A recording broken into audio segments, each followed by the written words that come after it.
Rádio Brasil Central. Em Goiânia, 7 horas. Agora, pela Rádio Brasil Central e RBC FM 90,1, o Mundo em sua casa. O jornal falado de maior tradição no Centro-Oeste brasileiro. O Mundo em sua casa. A informação em cima do fato. Um mundo de notícias no começo do dia. O Mundo em sua casa tem a marca da Rádio Brasil Central e da RBC FM 90,1. Hoje é terça-feira, dia 3 de abril de 2012. Bom dia, você ouvinte. Bom dia, Karine Pinheiro. Bom dia, Gil Bonfim. Bom dia, você que ouve o Mundo em sua casa. O Mundo em sua casa. Tempo e temperatura.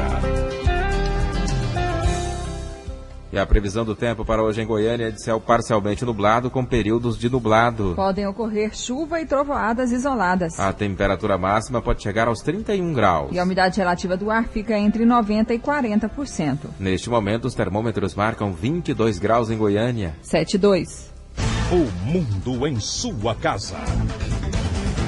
Manchetes dos jornais brasileiros.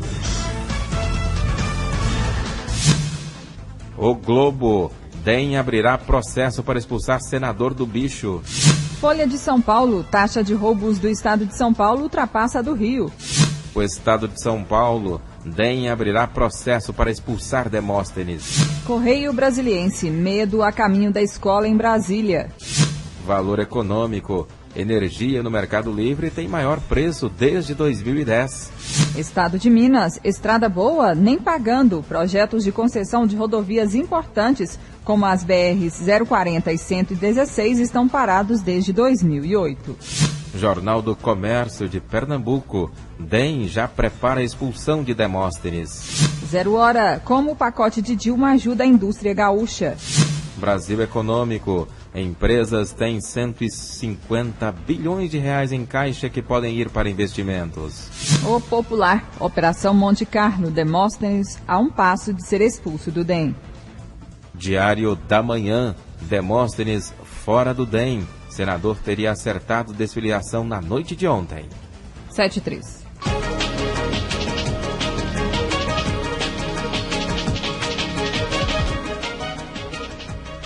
Vamos saber agora os fatos que serão notícia nesta terça-feira com o repórter Paulo Henrique Santos. Paulo, que assuntos movimentam nossas equipes de reportagens hoje? Bom dia.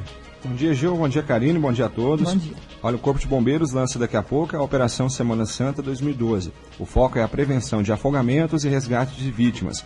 200 militares vão se juntar a 36 frentes de trabalho em vários balneários do estado, principalmente nas cidades turísticas que recebem o maior fluxo de visitantes no feriado prolongado, como Aruanã, Três Anjos e o Lago de Serra da Mesa. No ano passado, durante o mesmo feriado, foram registradas 6 mortes por afogamento. E a estimativa da soma das riquezas produzidas em Goiás em 2010 e 2011, retratadas através do Produto Interno Bruto, PIB, vai ser divulgada daqui a pouco pela Secretaria de Gestão e Planejamento, a SEGPLAN.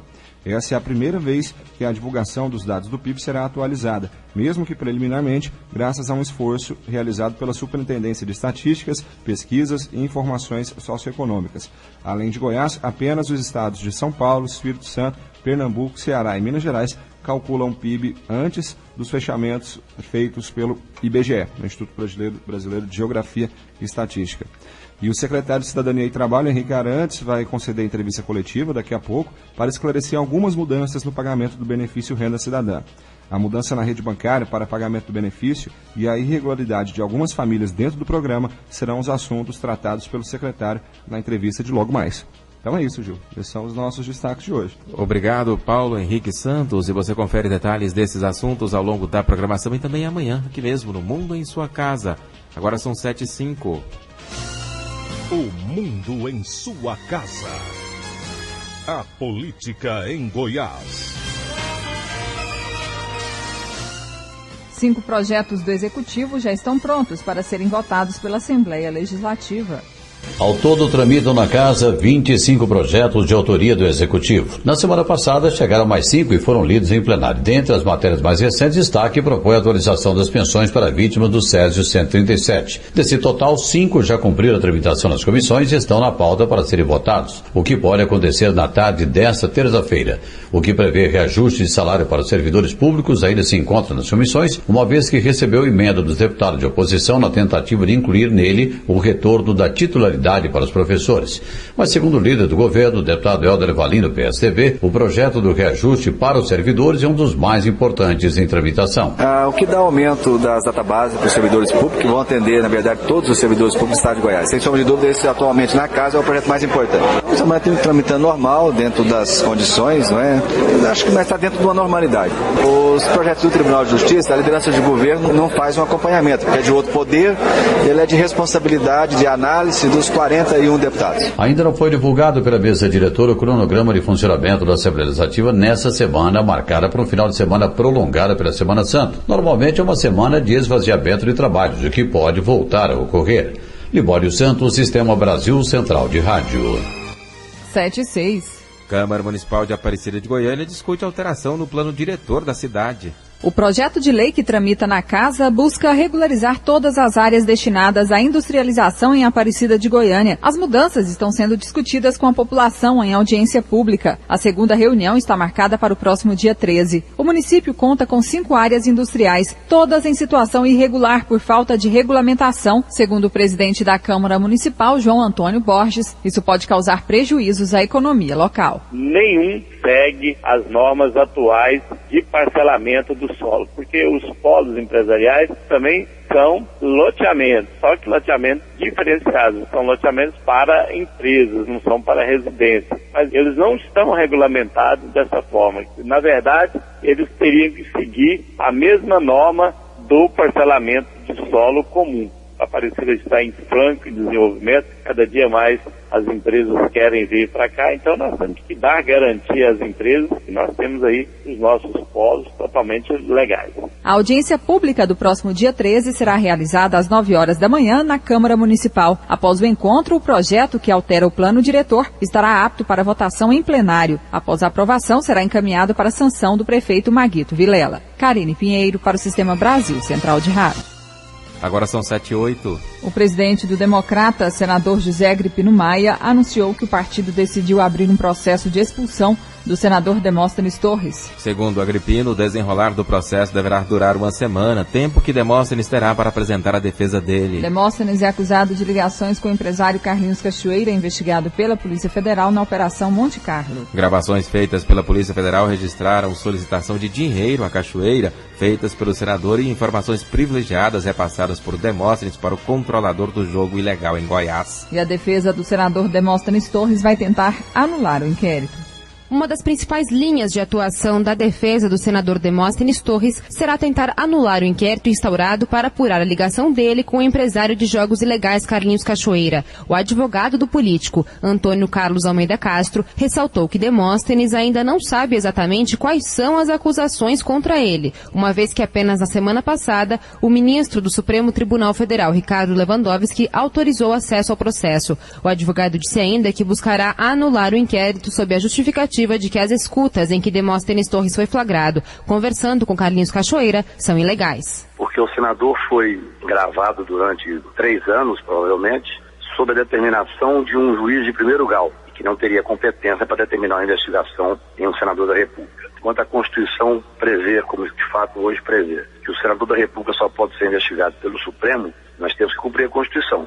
O que ocorreu no caso concreto foi uma burla, fazendo uma gravação em cima de uma pessoa que não tinha foro, mas que durante 3 anos falava diariamente com quem tinha foro, e se essas conversas tivessem, por entender do juiz, qualquer necessidade de ser investigado, eles teriam que ter vindo para o Supremo. O advogado Antônio Carlos Almeida Castro também reagiu à declaração do presidente do Conselho Federal da Ordem dos Advogados do Brasil, Ofir Cavalcante, que pediu a renúncia de Demóstenes. O presidente da OAB não deveria se pronunciar em processo onde tem advogado constituído. Eu costumo dizer que o primeiro direito do cidadão é ser bem acusado. O senador não sabe ainda formalmente sequer do que está sendo acusado. O cientista político Antônio Testa avaliou a repercussão das denúncias para o Democratas. E isso, de fato, leva o Democratas a uma situação muito difícil, porque tem denúncias hoje envolvendo o próprio presidente do Democratas. O partido está numa situação realmente praticamente de extinção. Então o partido realmente se enfraqueceu muito. Aqui em Brasília, na capital, o partido praticamente se extinguiu depois da queda do governo Arruda e Paulo Otávio. Então, tem tido muitas denúncias também envolvendo aqueles que eram remanescentes, que tinham aquela voz moralista, que faziam um discurso que nós vimos agora que é um discurso construído, que não tem sustentação. Isso leva o partido realmente a uma situação muito difícil. De Brasília, Natália Pianegonda. Agora são 7h11. O mundo em sua casa. Política nacional. Após anunciar investigação sobre o ministro da Fazenda, Guido Mantega, o Ministério Público Federal informou ontem em nota que o processo de apuração aberto pela Procuradoria da República no Distrito Federal será suspenso. Segundo o Ministério Público Federal, a apuração será suspensa porque o Supremo Tribunal Federal decidiu liminarmente que o caso deveria ser analisado pela Procuradoria-Geral da República. A apuração ficará parada até que o Supremo decida no mérito se ministros de Estado devem ser investigados pela PGR ou pela primeira instância. O objetivo da investigação preliminar era apurar se Mantega cometeu improbidade administrativa em relação a denúncias de suposto esquema de corrupção na Casa da Moeda vinculado ao Ministério. O pedido de apuração foi feito por um grupo de senadores. E o líder do PSDB no Senado, Álvaro Dias, vai encaminhar representação à Comissão de Ética Pública da Presidência para pedir a investigação da compra de 28 lanchas pelo Ministério da Pesca em 2008 e 2009, no valor de 31 milhões de reais. O tucano quer que a comissão apure denúncia de que a empresa Intec Boating, que vendeu as lanchas ao Ministério, teria contribuído para o comitê do PT de Santa Catarina. O comitê financiou 80% da campanha da ministra Ideli Salvati das Relações Institucionais ao governo de Santa Catarina em 2010. Derrotada na eleição, Ideli foi empossada ministra da Pesca em janeiro de 2011. Em nota, ela negou a ligação com a empresa. O Senado recebeu ontem um projeto da Lei Geral da Copa, aprovado na última quarta-feira pela Câmara dos Deputados. A chegada da Lei Geral ao Senado ocorre no momento em que o secretário-geral da FIFA, Jerome Valk, tem visita marcada ao país para o próximo dia 11. Será a primeira visita ao Brasil após a polêmica do chute no traseiro. Ele usou a expressão para reclamar dos atrasos nas obras para a Copa do Mundo de 2014. 7h13. O mundo em sua casa. Um mundo de notícias no começo do dia.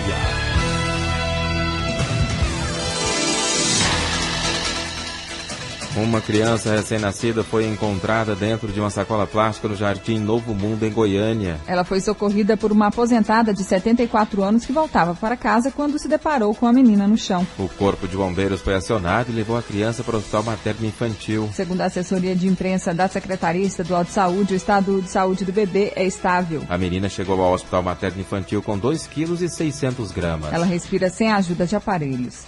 Ainda não há previsão de alta.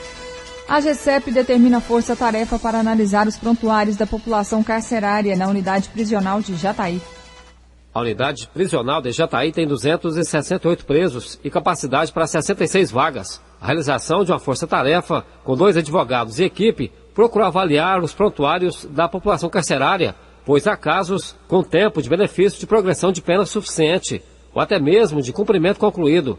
A constatação é do gerente jurídico da Agência Goiana do Sistema de Execução Penal, Vinícius Nakano. Também cumprimento concluído. Existem algumas situações que as pessoas não dispõem de advogados particulares, exaurido o tempo de cumprimento da pena e às vezes se faz necessária a intervenção de um advogado para poder indicar para o magistrado da execução penal que ele já não mais remanescem, né, que não mais persistem os motivos que ensejaram a manutenção do cárcere. Então, essa força-tarefa está com uma responsabilidade muito grande, mas com muito afinco, com muito esforço, vai tentar ver o maior número possível de casos, de situações de pessoas que tenham cumprido pena ou que já tenham preenchido o requisito legal para ter progressão ou algum tipo de benefício previsto na legislação, para a gente conseguir sanar em pouco tempo o maior número possível de vagas, né? A gente conseguir o maior número possível de vagas com ordem judicial, no caso. A assistência judiciária da Agência Goiana do Sistema de Execução Penal estudará a possibilidade de penas alternativas, também em outros municípios goianos. Jânio Rodrigues para o Sistema Brasil Central de Rádio. 7h15. Obrigatoriedade do ponto eletrônico chega às empresas. A diferença do ponto eletrônico para o registro eletrônico utilizado até então é o comprovante que o funcionário terá em mãos. A medida é válida para as empresas com mais de 10 funcionários com carteira assinada. Mas o presidente do Instituto Goiano de Direito do Trabalho, Rafael Lara Martins, lembra que não são todas as empresas obrigadas a fazer a mudança. A da empresa que tem o controle de jornada de seus empregados por meio daquela folha ou por meio daquele relógio mecânico antigo, ela pode continuar utilizando. É somente a empresa que tem um dos controles eletrônicos de jornada que tem que alterar. É o cartão, um crachá, a impressão digital, o computador, esse tipo de controle que mudou. Rafael Martins acredita que a medida trará mais custo para a empresa do que vantagens. E também para o trabalhador que, na prática, pode continuar sofrendo abusos nas relações trabalhistas com a empresa. No entanto, ressalta que a fiscalização é feita pelo Ministério do Trabalho e qualquer funcionário pode acionar. O funcionário que se sentir lesado, ele pode procurar o Ministério do Trabalho ou o próprio Ministério Público do Trabalho, ou talvez até a sua representação sindical para fazer as reclamações pertinentes. A exigência do ponto eletrônico agora é somente para as indústrias, comércios e serviços, incluindo os setores financeiros, transporte, construção, comunicação, energia, saúde e educação. Yara Galvão para o Sistema Brasil Central de Rádio. 7h17. Carteira de identidade pode ser emitida em até 3 dias úteis em casos de urgência. A Secretaria de Segurança Pública de Goiás realiza adiantamento especial das carteiras de identidade para quem precisa do documento com urgência, que é entregue em até 3 dias. O prazo normal varia de 15 a 30 dias. Este trabalho é realizado somente no VaptVupt Araguaia Shopping, na rodoviária de Goiânia. A gerente do Instituto de Identificação da Secretaria de Segurança Pública do Estado, Ana Bia Batista, informa quem tem este direito. Nós estamos fazendo um adiantamento. Em 3 dias úteis você pega a sua identidade. Quando você comprova que foi furtado ou assaltado, ou quando é convocado para um concurso, um emprego e tem o comprovante dessa convocação. Em casos de doença, que a pessoa traz um relatório, um comprovante, precisa dessa identidade para internação. E viagem, às vezes a pessoa vai viajar e foi furtada, está com a passagem, não tem como viajar pela falta da identidade. Ana Bia orienta ainda quem está com identidade antiga e vai para o exterior. As pessoas que viajam para o Mercosul, as empresas não avisam que elas têm que estar com uma identidade nova. Então, quem estiver viajando para Argentina, Paraguai, Peru, Colômbia, qualquer lugar do cone do Mercosul, tem que renovar a sua identidade. Então, procurem o Instituto de Identificação através dos VaptVupts e requeiram a sua nova identidade. Wilton Vieira para o Sistema Brasil Central de Rádio. Agora são 7h19. Participação ao vivo do repórter Libório Santos, bom dia. Bom dia. Hoje não, aliás, nas últimas 24 horas nós tivemos 29 acidentes, 18 pessoas feridas e 2 mortos nas rodovias estaduais. Apenas fazendo um lembrete, nós teremos um final de semana prolongado com a Semana Santa, muita gente vai colocar o carro na estrada e seria bom, né, gente, já a partir de agora começar a conscientizar, olha, nessa viagem eu vou ser mais prudente do que nunca, tá? Bom, os acidentes mais graves nas últimas 24 horas, colisão traseira na BR-364, quilômetro 159, entre Aparecido Rio Doce e Jataí, F4000, placa AEG 7964 de Caçu, o motorista saiu ileso. Segundo veículo, Fiat Estrada, placa NPG 1060 de Sinop, no Mato Grosso, o motorista com lesões leves, a passageira Franciele Santos Amaral, 23 anos, fatal. Tivemos também um atropelamento de pedestre que aconteceu na GO 080, quilômetro 34, em Goianésia. O carro não foi identificado, fugiu. A pedestre Ana Maria de Paula Barbosa, vítima fatal. Libório Santos, Sistema Brasil Central de Rádio. O mundo em sua casa. Um mundo de notícias no começo do dia. E o trânsito ficou tumultuado ontem na Avenida T63, no setor Bueno, em Goiânia. De acordo com a Agência Municipal de Trânsito, 9 veículos se envolveram em um acidente que aconteceu no final da tarde, em cima do viaduto que cruza a Avenida 85. O Corpo de Bombeiros foi acionado para atender uma mulher que sofreu traumatismo crânioencefálico leve e um homem de 61 anos que sofreu apenas escoriações. Segundo a corporação, as 2 vítimas foram levadas para o Hospital de Urgências de Goiânia. O trânsito no viaduto da T63 foi liberado às 8h30 da noite. E começa a valer o acordo de reciprocidade entre o Brasil e a Espanha. A recepção dos espanhóis fica mais exigente nos aeroportos brasileiros. Até pela boa relação entre Brasil e Espanha, os espanhóis chegavam por aqui e deles não era cobrado visto. Não era preciso averiguar o motivo, o período de permanência, onde se instalariam e nem se tinha um recurso financeiro para tal. Enquanto isso, até agosto do ano passado, como exemplo, 1.000 brasileiros foram barrados em aeroportos internacionais porque não cumpriram as exigências feitas pelas autoridades espanholas. Em junho do ano passado, o ministro das Relações Exteriores, Antônio Patriota, esteve no Congresso Nacional e mencionou as queixas dos brasileiros impedidos de entrar na Espanha. Patriota conversou com a chanceler daquele país, lembrando que poderia ser adotado o chamado Acordo de Reciprocidade. E o acordo começou a valer nesta segunda-feira, afirmou o secretário de Assuntos Internacionais do Estado de Goiás, Elis Chidiac. Eles exigiam dos nossos cidadãos que quem for para a União Europeia e em especial para a Espanha, se ele tivesse a passagem de ida e volta confirmada, se tem a reserva de hotel lá na Espanha confirmada e paga pelo período da permanência, e também tem que comprovar uma quantia financeira para garantir a sua sobrevivência durante a sua estada lá. Agora, com essa lei, tudo muda, tudo fica igualitário para os brasileiros lá, bem como para os espanhóis que vão vir para o Brasil. A estimativa é de que 158.000 brasileiros vivam na Espanha. Na Europa, são 900.000 brasileiros. Jânio Rodrigues para o Sistema Brasil Central de Rádio. 7h22. Governador anuncia liberação de recursos para a FAPEG. Durante anúncio da liberação de 12 milhões de reais para a Fundação de Amparo à Pesquisa do Estado de Goiás, o governador Marconi Perillo também empossou os novos membros do Conselho. Presidente da Fundação, Maria Zaira Turchi, fala sobre a importância que a FAPEG exerce no desenvolvimento de Goiás. Ela tem um papel extremamente relevante para o desenvolvimento econômico, cultural e social do Estado de Goiás.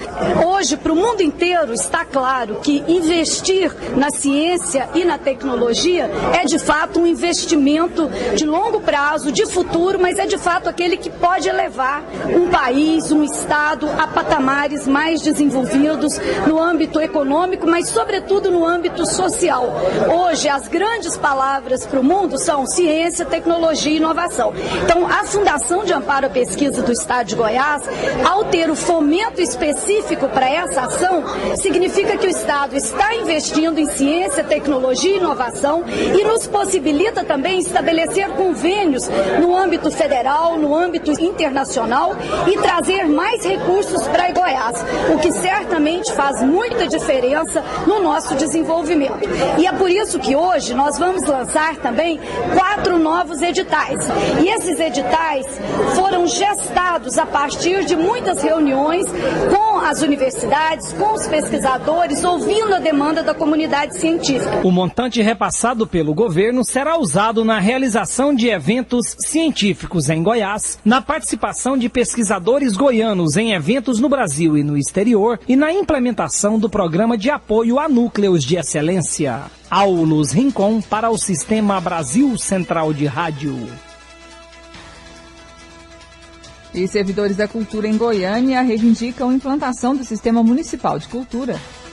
Cerca de 50 pessoas de movimentos que integram a cultura em Goiás fizeram uma manifestação na tarde de ontem na Praça do Bandeirante, no centro de Goiânia. Uma das reivindicações é a implantação do Sistema Municipal de Cultura, que envolve políticas públicas para as artes e a cultura em geral, conforme explica Du Oliveira, membro do Fórum Permanente de Cultura. Uma questão fundamental é a implantação do Sistema Municipal de Cultura. Enfim, esse procedimento e esse processo na esfera municipal em Goiânia Goiânia está emperrado já há muito tempo, porque a antiga gestão ela não encaminhou uma série de coisas, né? Existe um Sistema Nacional de Cultura sendo discutido, já apresentado pelo governo no Congresso Nacional, e o município de Goiânia não se movimentou. Outra questão que eles cobram é a agilidade no inquérito que corre na Delegacia Estadual de Repressão a Crimes contra a Administração Pública, a DECAP, sobre o indício de desvio de recursos na Secretaria Municipal de Cultura de Goiânia da ordem de quase 5 milhões de reais. São acusações muito graves, né, com envolvimento do nome de vários músicos em processos com valores os quais eles não receberam, pelo menos naqueles valores colocados, né? São valores de 8 mil reais, coisa que nunca foi pago aqui pela Prefeitura para nenhum artista. Então isso é muito grave, porque envolve denúncia de formação de quadrilha, de corrupção. Então esse movimento vem nesse sentido também, né, pela ética, enfim, porque a gente sabe que o dinheiro para a cultura existe, mas só que ele está sendo desviado. A manifestação, que começou na Praça do Bandeirante, terminou na porta da Secult Goiânia, com uma pitaço. Procurada, a Secretaria Municipal de Cultura não atendeu aos telefonemas da nossa produção. Eva Taldi para o Sistema Brasil Central de Rádio. 7h26. Secretaria das Cidades realiza a primeira reunião do Concidades para discutir política estadual de desenvolvimento urbano.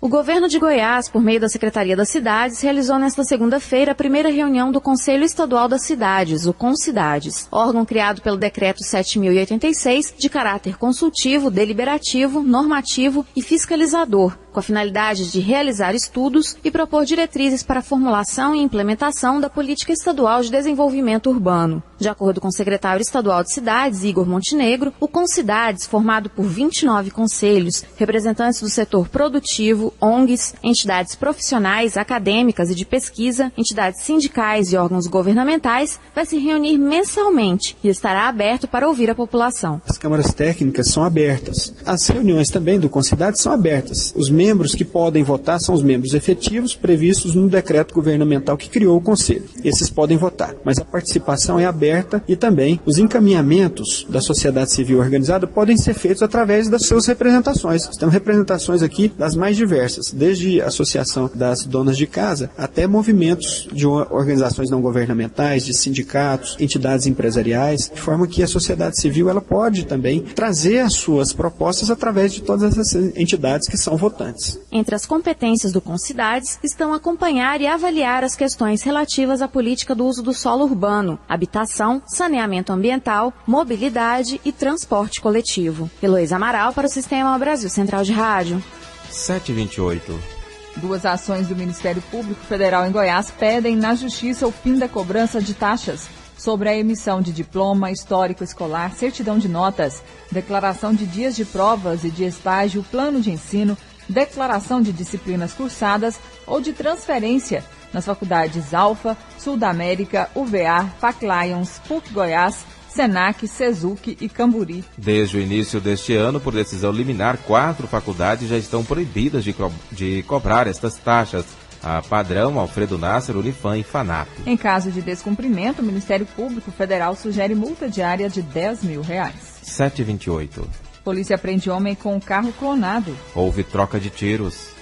A ocorrência começou na J 080 com o acusado atirando de dentro do carro. A polícia foi acionada e no setor São Judas Tadeu, em Goiânia, conseguiu recuperar o carro, que era clonado, e as 2 armas com o atirador, que na tentativa de fuga trocou tiros com os policiais, como explica o capitão Ricardo Garcia Roriz, comandante da 1ª Companhia do Batalhão Rodoviário de Goiás. E na altura ali do bairro São Judas, atropelou o motociclista, perdeu o controle do veículo e o veículo dele tombou. E ele pegou e saiu a pé, tentando pular o muro.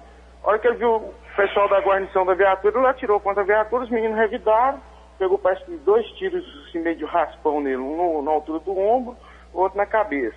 Mas mesmo assim ele pulou o muro. Foi preso, baleado na Avenida Itaberaí, quando tentava roubar uma moto para a fuga. A polícia apreendeu com ele um revólver e uma pistola 380. O acusado foi encaminhado para o Hugo, onde foi feito o auto de prisão em flagrante por disparo de arma de fogo em via pública, porte ilegal de arma e posse de carro em situação irregular. Yara Galvão para o Sistema Brasil Central de Rádio. Agora são 7h30.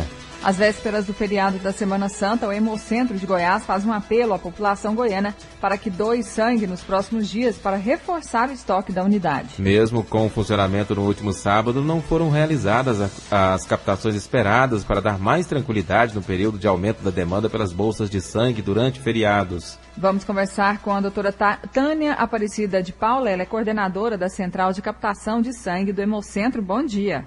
Bom dia. Quantas doações o Hemocentro precisa receber até quinta-feira para passar o feriado da Semana Santa com tranquilidade? Bom dia, Gil. Bom dia, comunidade ouvinte dessa rádio tão importante. Só queria fazer uma correção rápida. Eu sou chefe da divisão de triagem e coleta. Em relação ao número de doações, a gente trabalha com a expectativa de coletar 150 bolsas todos os dias ao longo do ano. E, infelizmente, a gente sabe que nos feriados existe uma demanda maior pelas transfusões em função dos excessos que as pessoas cometem de velocidade e outros.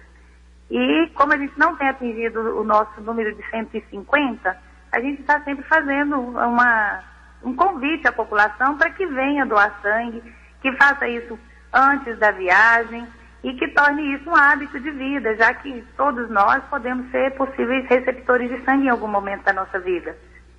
Existe alguma demanda maior por algum tipo de sangue? A gente tem necessidade de todos os tipos sanguíneos, porque não existe substituto para o sangue, mas os sangues de fator negativo são sempre os que a gente tem maior dificuldade em encontrar, é porque o número de pessoas portadoras de sangue negativo na comunidade é um pouco menor em relação aos positivos. Então a gente pede às pessoas que têm sangue A negativo, O negativo, que compareçam à unidade, que façam essa doação e nos ajude a salvar o maior número de pessoas. Quem pode doar? Todas as pessoas com 16 a 67 anos de idade podem ser doadoras. As que têm menos de 18 anos devem comparecer com o acompanhante, o responsável legal, que é o pai ou a mãe, ou alguém que tenha guarda judicial, e todos deverão trazer documentos pessoais, originais, com fotografia, e que essas pessoas que se sintam com boa saúde e têm disponibilidade e querem estar fazendo essa ação tão importante. Doutora, existe alguma recomendação às pessoas que vão doar sangue? A gente pede que as pessoas não compareçam em jejum, que elas façam pela manhã o uso do café da manhã, após o almoço, almoçar normalmente, evitando sempre excesso de gordura, e que elas não façam uso de bebida alcoólica nas 24 horas antes da doação, uso de cigarro 2 horas antes, e que caso estejam gripados ou com algum tipo de problema de saúde, esperem até essa saúde ser realmente recuperada para doar sangue de uma maneira segura. E há um horário de funcionamento especial neste feriado? O Hemocentro funciona todos os dias das 7h30 às 18 horas. E estaremos funcionando nesse mesmo horário até a quinta-feira. E assim, pode ser que em função da demanda a gente estenda um pouco mais o horário, mas depende muito do comparecimento da população mesmo. Doutora Tânia Aparecida de Paula, chefe da divisão de triagem e coleta do Hemocentro, obrigada pela sua participação aqui no Mundo em Sua Casa. Bom dia. Bom dia, muito obrigada a vocês e aos ouvintes. Doutora Tânia, então, fazendo esse alerta à população, às vésperas do feriado da Semana Santa, o Hemocentro de Goiás fazendo um apelo para que as pessoas doem sangue, já que nos próximos dias vai haver, então, um aumento da demanda, e até agora o Hemocentro não conseguiu, então, coletar o número de bolsas, um número apropriado, então, para passar esse feriado com tranquilidade. 7h34. Motociclista que atropelou e matou menina de 11 anos é identificado. Eduardo Campos de Melo, de 20 anos, já foi localizado, mas ainda não foi ouvido formalmente pela Polícia Civil. Ele dirigia a moto que atropelou Beatriz Barbosa, de 11 anos, na última quinta-feira. Eduardo estaria acima da velocidade permitida e não tem carteira de habilitação. De acordo com o delegado Valdir Soares, titular da Delegacia de Investigação de Crimes de Trânsito, ele deve ser indiciado por homicídio doloso. Considerando que ele não possui habilitação de conduzir seu veículo em alta velocidade, ele assumiu o risco de matar. Com isso, ele será indiciado por homicídio doloso, dolo eventual, onde as penas podem chegar até 30 anos. O delegado diz ainda que pretende responsabilizar a prefeitura pelo acidente. No local não havia redutores de velocidade, não havia sinalização, mesmo havendo uma escola no local, não havia faixa de pedestres. Nós queremos sim passar a partir desse momento, responsabilizar os gestores públicos que deixam de fazer e tem causado grande parte dos acidentes na nossa capital. Se vocês passarem por aí, vão ver a quantidade de faixas pedestres que estão apagadas,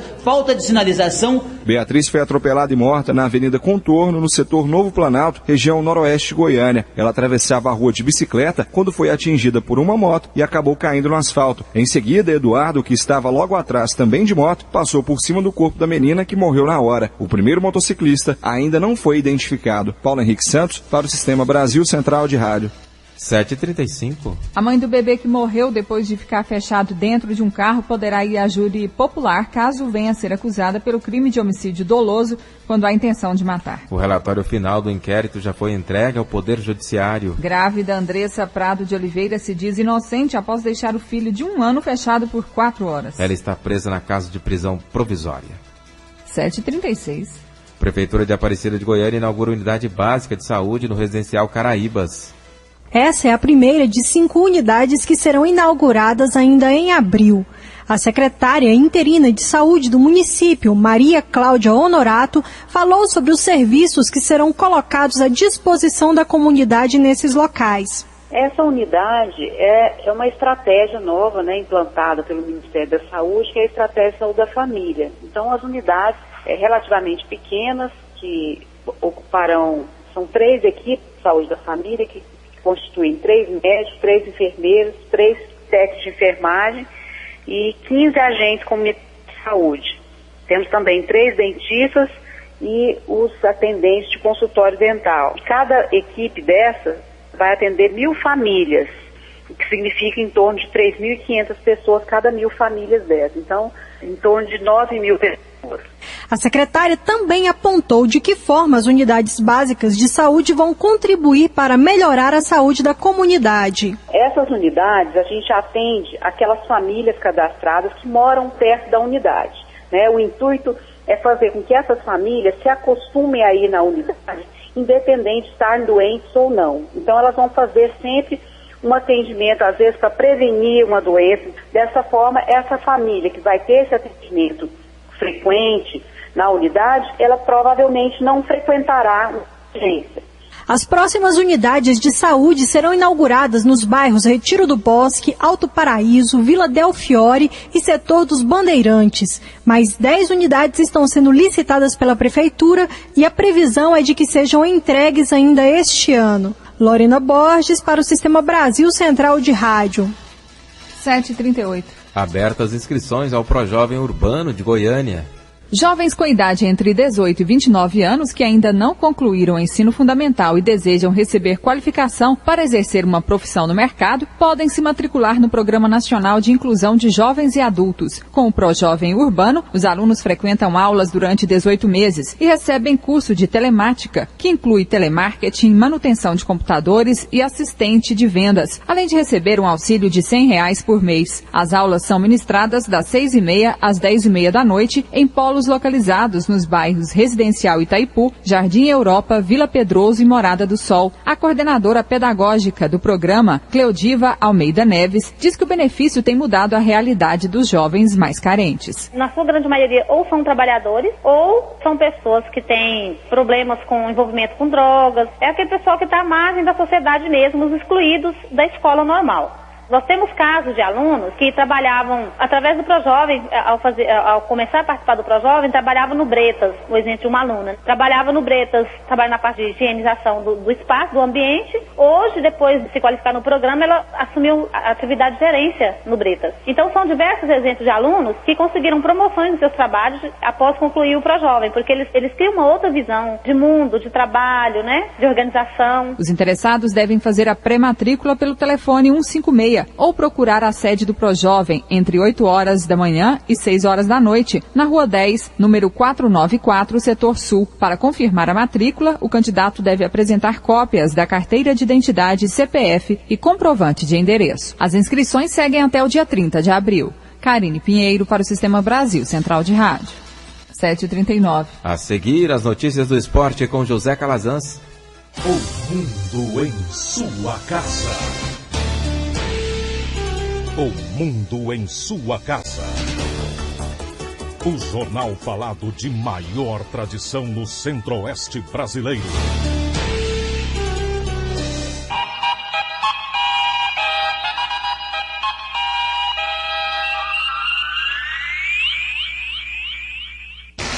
O mundo em sua casa. Esporte. Bom dia. O Vasco joga uma verdadeira decisão na Libertadores da América hoje às 10 da noite em Lima contra o Alianza. O time está em segundo lugar no grupo 5 e se vencer e o Nacional do Uruguai perder para o Libertad Paraguai na quinta-feira, estará classificado para as oitavas de final de forma antecipada. Juninho Pernambucano, destaque na vitória de sábado por 4-1 sobre o Macaé pela Copa Rio, fica de fora por problemas médicos. Mas o Vasco contará com o experiente Felipe. Mais 2 jogos estão programados para esta noite pela Libertadores. Pelo grupo 2 tem Lanús da Argentina e Olímpia do Paraguai. E no grupo 6, Deportivo Táchira da Venezuela e Cruz Azul do México. Amanhã o Internacional recebe o Santos na Beira-Rio e o Flamengo joga no Equador contra o Emelec pelo grupo 2. 7h40. Goiás já está em Minas Gerais para jogar com o América pela Copa do Brasil. Último treinamento do Goiás para o jogo de amanhã contra o América Mineiro pela Copa do Brasil, 9h50 na Arena do Jacaré, em Sete Lagoas. Acontece à tarde, a partir das 4 horas, no CT do Cruzeiro. Toca da Raposa 2. O técnico Anderson Moreira não relacionou para a viagem dos jogadores que aconteceu no início da noite de ontem. O volante Marcos Paulo, que teve problemas estomacais no jogo contra o Vila Nova e continuou passando mal no dia de ontem, por isso acabou fora, não viajou com a delegação, e também o atacante Felipe Amorim. O Amorim que esteve treinando fisicamente durante todo o dia, treinou pela manhã e à tarde. O jogador não foi também relacionado e não vai para o jogo de amanhã diante do América Mineiro. Em relação ao técnico Anderson Moreira fazer outras alterações, possivelmente ele vai até manter a escalação do time que iniciou o clássico contra o Vila e perdeu no domingo por 3-2. Alguns jogadores já devem estar liberados para o jogo domingo contra o Morrinhos da Serrinha, pelo Campeonato Goiano. O lateral direito Vitor e também o volante Amaral estão praticamente recuperados e domingo ficam à disposição. Vinícius Silva para o Sistema Brasil Central de Rádio. Na quinta-feira, o Atlético, a exemplo do Goiás, entra em campo pela Copa do Brasil, mas joga em casa contra a Ponte Preta. O novo preparador físico do Atlético já está trabalhando no clube. Flávio Trevisan, que estava no Catar, experiente, trabalhou com Mano Menezes no Corinthians, já passou pelo Internacional e agora vai se integrar à comissão física do Atlético. O Atlético espera anunciar nas próximas horas o novo técnico. Adilson Batista é o preferido, porém a entrada de um time está dificultando a negociação com o técnico. O Sport está interessado no treinador e com isso dificuldade para uma negociação. Adilson Batista pede cerca de R$250 mil ao mês para ele e sua comissão para vir para o Atlético. O Atlético achou caro a pedido do treinador. Eric Maravilha para o Sistema Brasil Central de Rádio. 7h43. Vice-líder do Campeonato Espanhol, o Barcelona busca o bicampeonato da Liga dos Campeões da Europa 2011 e 2012. Na semana passada, na Itália, a equipe espanhola foi surpreendida pelo Milan, que segurou um empate por 0-0 e conquistou vantagem para o jogo de volta. Sob pressão pela vitória, o Barcelona recebe o Milan hoje às 15h45, horário de Brasília, no Camp Nou, valendo a primeira vaga nas semifinais da principal competição europeia. Na primeira partida das quartas de final, os catalães foram ao San Siro e não conseguiram tirar o 0-0 do placar com atuação discreta. O vencedor do jogo de hoje enfrenta quem se classificar entre Chelsea da Inglaterra e o Benfica de Portugal. O histórico é todo favorável ao time de Messi, que não perde em casa 14 jogos pela Liga dos Campeões, incluindo 7-1 aplicados no Bayer Leverkusen pelas oitavas de final. Na edição atual, o Milan não conseguiu vencer o Barcelona, mas no confronto de hoje, um novo 0-0 forçará a disputa de prorrogação, enquanto o empate a partir de 1-1 classifica os italianos, pois os gols anotados como visitante valem para critério de desempate. 7h44. Com jogo marcado apenas para domingo, Vila Nova começa sua preparação para jogar em Rio Verde. A reapresentação dos jogadores do Vila Nova irá acontecer agora às 9 da manhã no Anésio Brasileiro Alvarenga. Ontem, o dia todo de folga após a vitória do domingo, quebrando mais um tabu, esse time do Vila voltou a vencer o Goiás no estádio Serra Dourada por 3-2. Vila que só volta a campo no próximo fim de semana, e o técnico Robério Schneider ainda não sabe se poderá contar com o volante Luiz Marques e também o zagueiro César Gaúcho. César Gaúcho sequer participou do clássico diante do Goiás. Luiz Marques tinha um problema no joelho, uma contusão, ainda atuou no primeiro tempo no domingo, mas acabou no intervalo de jogo sendo substituído. Outro problema que o técnico Robério Schneider terá que saber administrar são os jogadores pendurados já nesta reta final da primeira fase, às vésperas da segunda fase do Goianão. Ao todo são 7. Goleiro Júlio César, lateral direito Nego, zagueiro Rafael Vaz, volantes Luiz Marques e Evandro, além do atacante e artilheiro do Goianão, Patrick. Todos esses jogadores estão com 2 cartões amarelos. Paulo Massad para o Sistema Brasil Central de Rádio. O médico do Flamengo, Serafim Borges, só vai se manifestar sobre os exames feitos no atacante Adriano na sexta-feira em entrevista coletiva. Ele já tem em mãos os resultados das análises clínicas e laboratoriais, mas o Imperador ainda vai passar por um novo exame no tendão de Aquiles, rompido em 2011, e poderá passar por nova cirurgia. A avaliação médica pode definir um novo contrato de Adriano com o Flamengo, após a demissão dele por justa causa, anunciada pelo Corinthians no último dia 23 de março. Às 7h46, do esporte é o que há. Obrigado, José Calazans. O mundo em sua casa. Se a sua empresa busca reconhecimento, anuncie em uma emissora de credibilidade. Rádio Brasil Central 1270, AM, ondas curtas e tropicais. A certeza de resultado. Qualidade com alcance em todo o território nacional. Ligue 3201-7686. Rádio Brasil Central. Comunicando com o mundo. O mundo em sua casa tem a marca da Rádio Brasil Central e da RBC FM 90,1.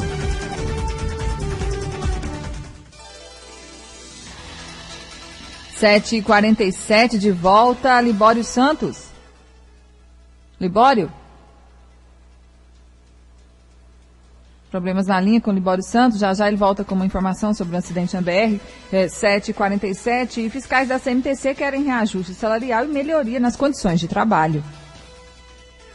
Os fiscais e agentes da CMTC, Companhia Metropolitana de Transporte Coletivo, promoveram uma manifestação nos terminais da Praça da Bíblia e da Praça A para reclamar das condições de trabalho e da falta de reajuste salarial há 5 anos. Eles querem reajuste de 50%, além do aumento do Vale Alimentação de R$ 150 para R$ 300, anuênio de 3% e cesta básica no final do ano. Atualmente, os fiscais recebem um salário de R$ 780 mensais por 40 horas semanais de trabalho. Segundo João Vitor Nunes Leite, fiscal da CMTC, hoje atuam 35 fiscais em Goiânia. O número necessário seria de 200. Com isso, falta fiscalização, sobretudo depois das 7 horas da noite e aos domingos e feriados. Hoje, por exemplo, nós somos 35 fiscais, tendo aproximadamente 20 fiscais trabalhando de manhã e o restante à tarde, e isso se torna insuficiente, que a gente não tem fiscalização à noite, não tem fiscalização no final de semana. São 20 terminais para a gente cuidar, gerenciar, fiscalizar,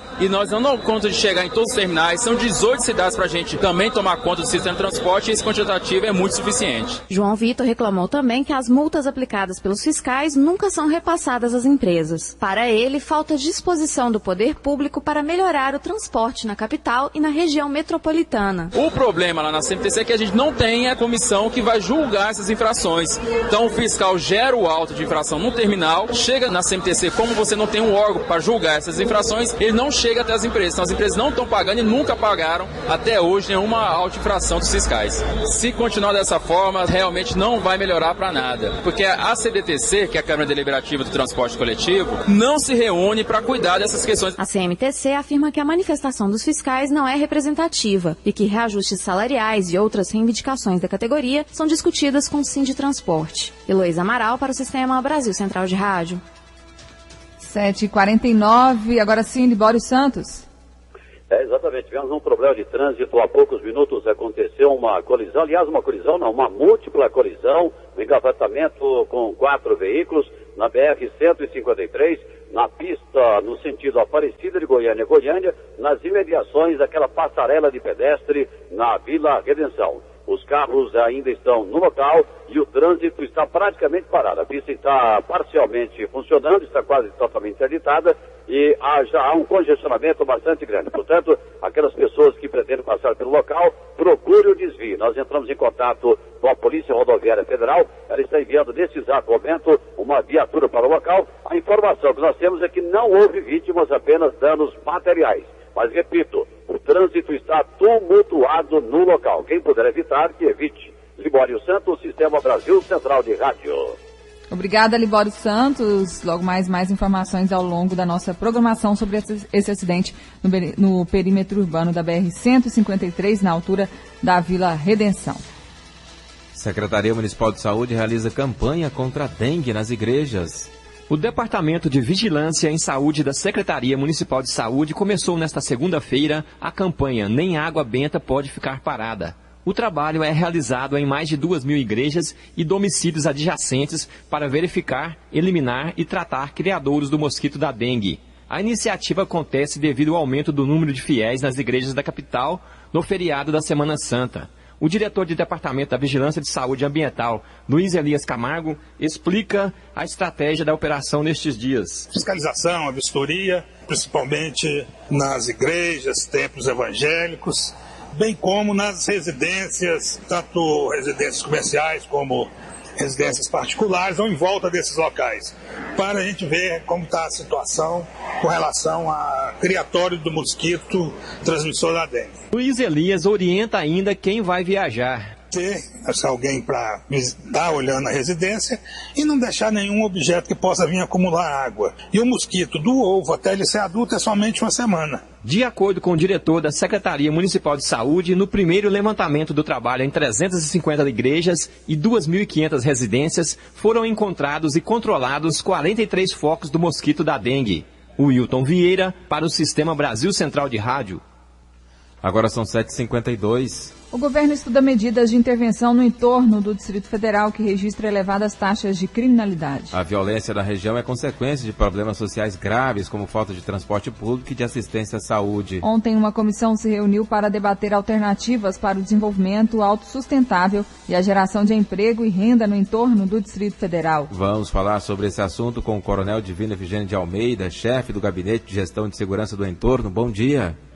Bom dia. O que tem dificultado o combate à criminalidade na região? O problema é o seguinte, está sendo desencadeado hoje, dia 3 e dia 4, uma operação de cumprimentos de mandado de prisão em relação aos crimes de homicídio e os crimes de furto, de roubo e latrocínio. Por quê? Porque esses mandados estavam em aberto. E acreditamos que o que estava ocorrendo em questão de homicídio e de roubo é da rotatividade criminosa talvez do mesmo criminoso em sequência. Então, como o Estado tem um papel de não caracterizar a omissão e nem prevaricar nisso aí, as forças da segurança pública, composta pela Polícia Militar, Polícia Civil, Corpo Bombeiro, Técnico Científico, Agência Prisional, em parceria com a Força Nacional, nós estamos dando cumprimento a esse mandato, que só em 10 cidades que foram selecionadas, de 1.050 mandatos. Não sabemos que talvez não consigamos aí ter o sucesso da atualidade dos mandatos, mas pelo menos mostrar e dar para a sociedade que o papel do Estado é esse e devolver que ela tenha a sensação de segurança que tanto ela espera. Coronel, essas medidas de intervenção têm a participação do governo do Distrito Federal? Tem através do Ministério da Justiça, que vem com a atuação da Força Nacional, que está em parceria nessa operação com a gente. Em relação aos foragidos, né, o que o Gabinete de Gestão pretende fazer em relação a essa quantidade de foragidos da Justiça que estão praticamente invadindo a região? Qual que seria a solução a curto prazo e até que ponto a Força Nacional tem poder, né, para reduzir esse problema na região do entorno? O que está em andamento, que acho que foi um avanço muito grande do governador Marconi em propor à presidenta Dilma que fizéssemos o Pacto do Entorno. O que é esse Pacto do Entorno que já deve ser assinado agora no primeiro semestre? ele vai patrocinar que aquelas carências do entorno, que dentro de várias áreas, principalmente também segurança, traga com esses investimentos aquilo que caracteriza de cada município. Que você talvez fazendo investimento que é saneamento, questão da educação e várias outras coisas, você também está reduzindo praticamente, inibindo a prática de criminosos e de futuros criminosos.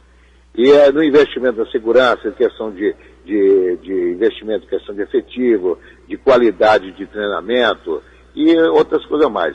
Isso são coisas que estão feitas a curto prazo. Porque nós temos que pensar na ação do Estado, não tem que ações de médio, curto, médio e longo prazo.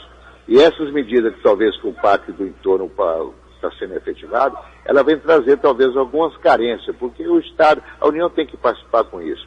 E essa iniciativa é muito importante. Participar com o quê? Com auxílio do recurso financeiro, para que o Estado possa desenvolver dentro dessas áreas carentes que existem, que inclusive geram insegurança e levam a sociedade a fazer a reclamação quase que permanente dentro daquele serviço. Né? Coronel Divino Efigênio de Almeida, chefe do Gabinete de Gestão de Segurança do Entorno, obrigado pela entrevista aqui ao Mundo em Sua Casa, um bom dia. Bom dia para nós, obrigado. O governo então estudando medidas de intervenção no entorno do Distrito Federal que registra alta taxa de criminalidade. Sobe inflação em Goiânia. Medicamentos e roupas foram os principais motivos da alta. A inflação na capital no mês de março foi de 0,21%. E o Grupo Saúde, liderado pelos medicamentos, foi o que mais elevou o índice. A superintendente de Estatísticas, Pesquisa e Informações Socioeconômicas da Segplan, Lilian Maria Prado, fala sobre a tendência para o mês de abril. Nós tivemos aí altas de diversos itens de medicamentos e isso pressionou um pouco. Então é bom lembrar que no mês de abril, esse grupo deverá continuar pressionando a inflação, porque a Anvisa já autorizou um aumento, passou a vigorar agora dia 30 de março, então o mês de abril deve receber aí essa influência aí dos preços mais elevados nos medicamentos. Bom, além desse grupo que pressionou a inflação, nós tivemos o grupo de vestuário, o segundo grupo a pressionar a inflação. O vestuário tem exercido essa pressão, bastante, diversos meses a gente tem visto isso. Se a gente for fazer uma análise nos últimos 12 meses, no último ano, o vestuário ficou mais caro 15%, Então os itens de roupas, calçados, acessórios realmente estão mais caros. O terceiro grupo que mais pressionou a inflação foi a alimentação. Uma boa notícia é que o telefone celular ficou mais barato, segundo Lilian, e a explicação é a alta concorrência do setor. A superintendente explica melhor qual deve ser o aumento dos medicamentos neste mês. O que a Anvisa autorizou, quanto ao aumento dos medicamentos, vigorando agora em abril, foi de 2,8% a 5,8%, Então, dependendo do medicamento, vai ter um menor ou maior reajuste, Na média, eles calculam que os medicamentos ficarão mais caros em 2,80%. O preço da cesta básica apresentou queda no mês de março de 0,89%. Riva Cram para o Sistema Brasil Central de Rádio. Agora são 7h58. A Agência Goiana de Regulação definiu o índice de reajuste a ser aplicado sobre a atual tarifa da água, esgoto e custo fixo mínimo no ano de 2012. O índice de reajuste é de 5,32% e começa a vigorar a partir do dia 1º de maio. 7h59.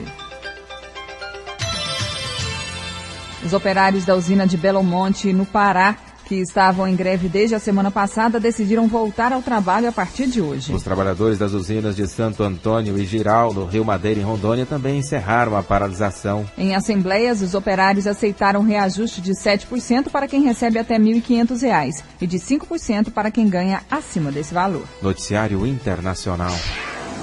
Um homem armado abriu fogo dentro de uma escola particular em Oakland, no estado americano da Califórnia, ontem. 7 pessoas morreram e 3 ficaram feridas. Após uma perseguição, a polícia prendeu o suspeito de ser o atirador. Pontualmente, 8 horas em Goiânia. Termina aqui mais uma edição de O Mundo em Sua Casa, que teve a apresentação de Gil Bonfim e Karine Pinheiro. Redação e edição, Ada Mendes, Antônio Correia, Marcelo Cabral e Wendel Franco. Direção de estúdio, Luzane Gomes. Chefes de reportagens, Ione Chagas e Almir Costa. Operação de áudio, Otair José. Central técnica, Frederico Pita. Gerência do sistema de rádio, Suede Barbosa. Direção de tele e rádio difusão, Abadia Lima. O Mundo em Sua Casa volta amanhã às 7 da manhã. Obrigado pela sua audiência e até lá. Bom dia, Karine. Bom dia, até amanhã. Este foi, pela Rádio Brasil Central e RBC FM 90,1, O Mundo em Sua Casa. O jornal falado de maior tradição no Centro-Oeste brasileiro. O Mundo em Sua Casa.